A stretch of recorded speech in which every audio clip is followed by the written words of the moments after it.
Thank you very much, Excellencies. Thank you very much, principals, for being with us, ministers, and all of you here. This report brings the latest global assessment of progress towards meeting SDG target 2.1 and 2.2. To attain the scale of action needed, it's clear that sufficient financing levels need to be there. But the report not only talks about the quantity, but also the quality and the persistence of those investments and the effectiveness of those investments. Because of this, we decided that the topic of the report of this year will be on financing agri-food systems. Let me start by bringing the assessment of what we are observing, which you have heard many of the numbers up to now. The updated assessment of the state of food security and nutrition in 2023 presents a concerning picture as well as reasons for hope. Global levels of hunger and food insecurity remain stubbornly high, but there has been encouraging progress in many subregions of the world, and progress is also being made on several indicators of nutrition. After rising sharply in the wake of the COVID-19 pandemic, global hunger and food insecurity have persisted at nearly the same level for the last 3 years. The number of people facing hunger is projected to decrease to 582 million by 2030, 582 million, which is still far short of achieving the zero hunger goal. Updated and improved estimates of the cost and affordability of healthy diets presented in the report show that more than 1/3 of people in the world, about 2.83 billion people, were unable to afford a healthy diet in 2022. Without ensuring people access to adequate food and to a healthy diet, it will be difficult to achieve global nutrition targets. There has been some progress towards the goal of ending all forms of malnutrition, but the world is not on track to reach any of the 7 global nutrition targets by 2030. The time for transformative change is now if we are to achieve SDG 2 goals of ending hunger, food insecurity, and malnutrition in all its forms by 2030. The transformation will require a scaling means up of implementation, and we need more and better financing, starting with improved definition of financing for food security and nutrition. After a sharp increase, as I mentioned before, between 2019 and 2021, as you can see in the graph, the prevalence of undernourishment has persisted at nearly the same level for 3 consecutive years, still affecting around 9.1% of the population in 2023, compared to 7.5% in 2019. It is estimated that between 713 and 757 million people face hunger in 2023, and the midpoint is 733 million people.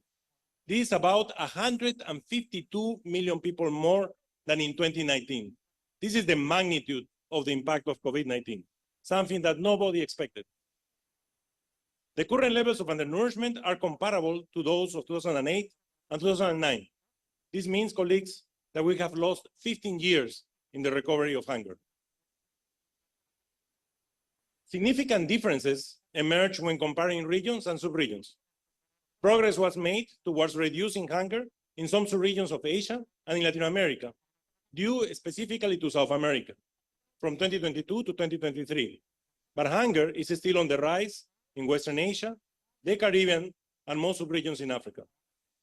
Africa remains the region with the largest estimated proportion of the population facing hunger, about 20%, compared with 8% of Asia, 6% of Latin America and the Caribbean, and 7% of Oceania.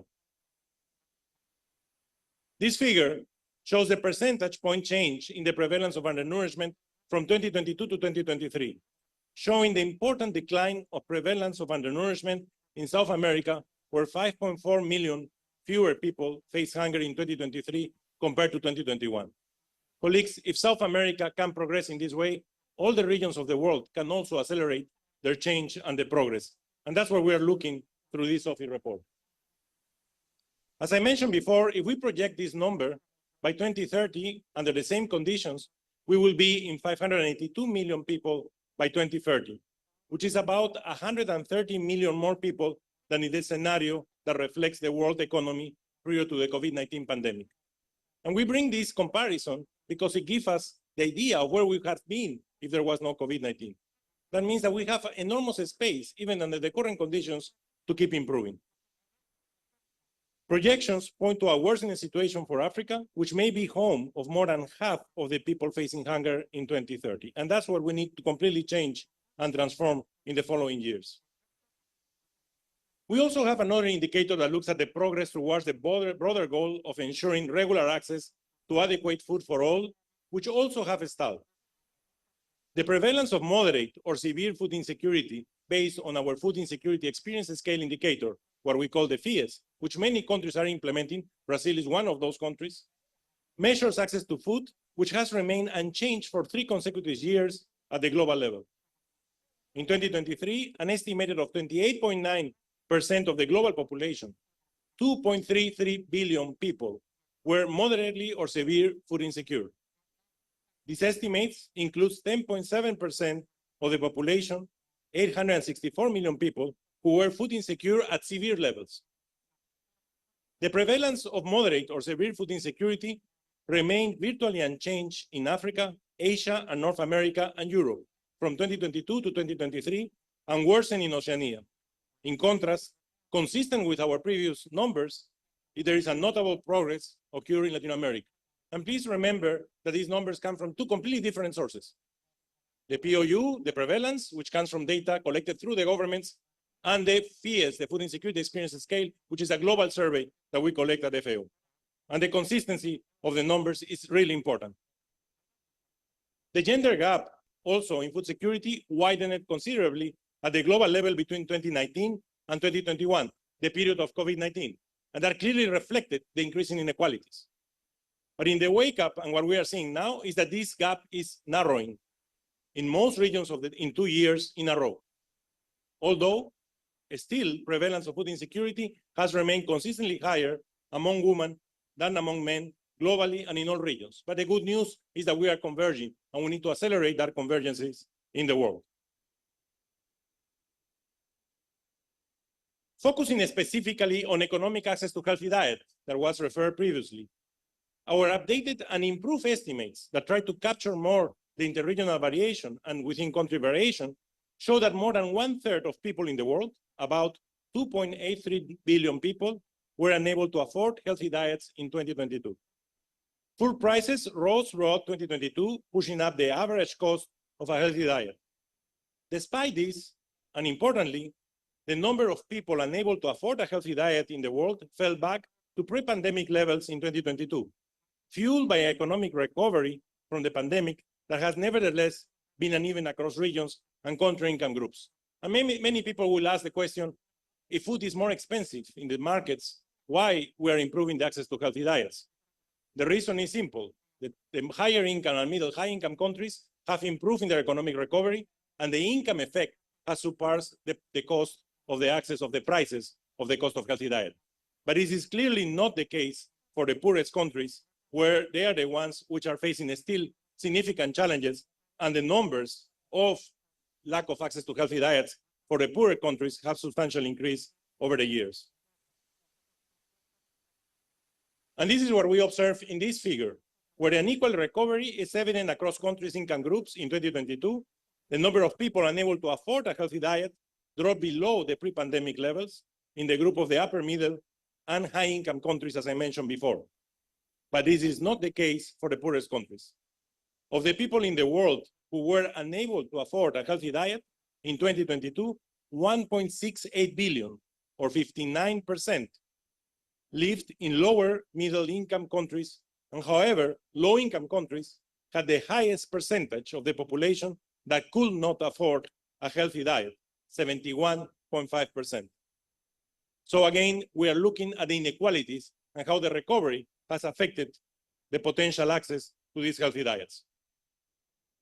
Ending malnutrition is not only an integral part of SDG 2, but it's also central to the achievement of all 17 SDGs, especially those related to health, education, and gender equality.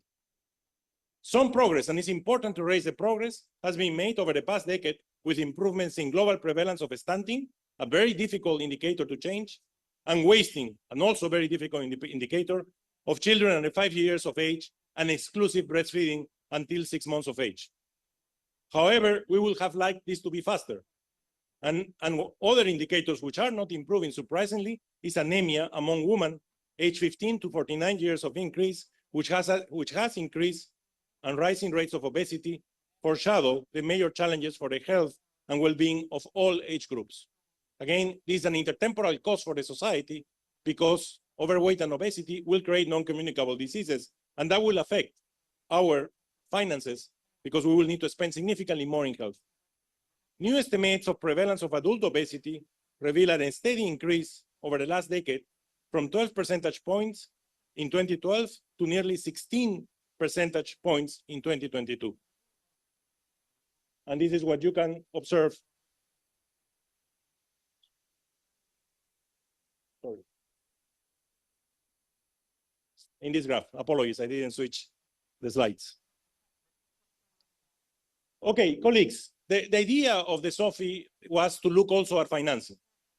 And the 2024 SOFI report spotlighted one of the core reasons why the world continues to be off track towards meeting the SDGs of ending hunger, food insecurity and malnutrition in all its forms. And this is insufficient financing for the real transformative change that is required. Countries have not been able to mobilize sufficient resources to fund the necessary policies, programs, and interventions globally. And this is a funding gap which may serve and imply several trillions of dollars. To attain the scale of actions needed, increase more cost-effective and better targeted financing to address the food security and nutrition challenges are essential. However, before this edition of the report, multiple financing definitions were being applied, making it difficult to identify underfinanced areas, ensure accountability of institutions, and track the effectiveness and impact of interventions being financed. So if we are not clear on what this financing is doing, it will be very difficult to track progress and to see where we are moving. In this sense, this year's SOFI report provides a new definition of financing for food security and nutrition. And this new definition, as shown in the figure, scale financing is required across the different financing sources, including public and private financing, both in foreign and domestic for each of these cases. Not only we must scale up financing to address the main determinants of food security and nutrition, what we call the core definition in the figure that refers to nutrition status, including both food consumption and health status. Food consumption is a typical definition we have of food security and nutrition, but we require significant health investments so that what we eat provides the benefits that they are supposed to do. But it's also understanding the realities of the world that we are facing today to scale up financing to address the major drivers behind recent trends. And these are conflict, climate variability and extremes, economic downturns, but also the underlying structural factors, including unaffordability of healthy diets and unhealthy food environments and inequalities. And that's why it's so important what Brazil is trying to do in this G20. Depending on the drivers confronting the country, there are several pathways to transformation that we can achieve. But having this common definition will help us to show and to assure progress in the future. Now, if we look at the financing today, we observe that countries with the highest level of food insecurity are oftentimes the countries with the least access to financing. And that's the paradox, the contradiction. Of 119 low and middle income countries analyzed in the report, around 63% have limited or moderate ability to access financing. A minority of these countries, 37%, have many financing options. The majority of these countries, 74%, are affected by one or more of the major drivers we discussed before of food insecurity and malnutrition.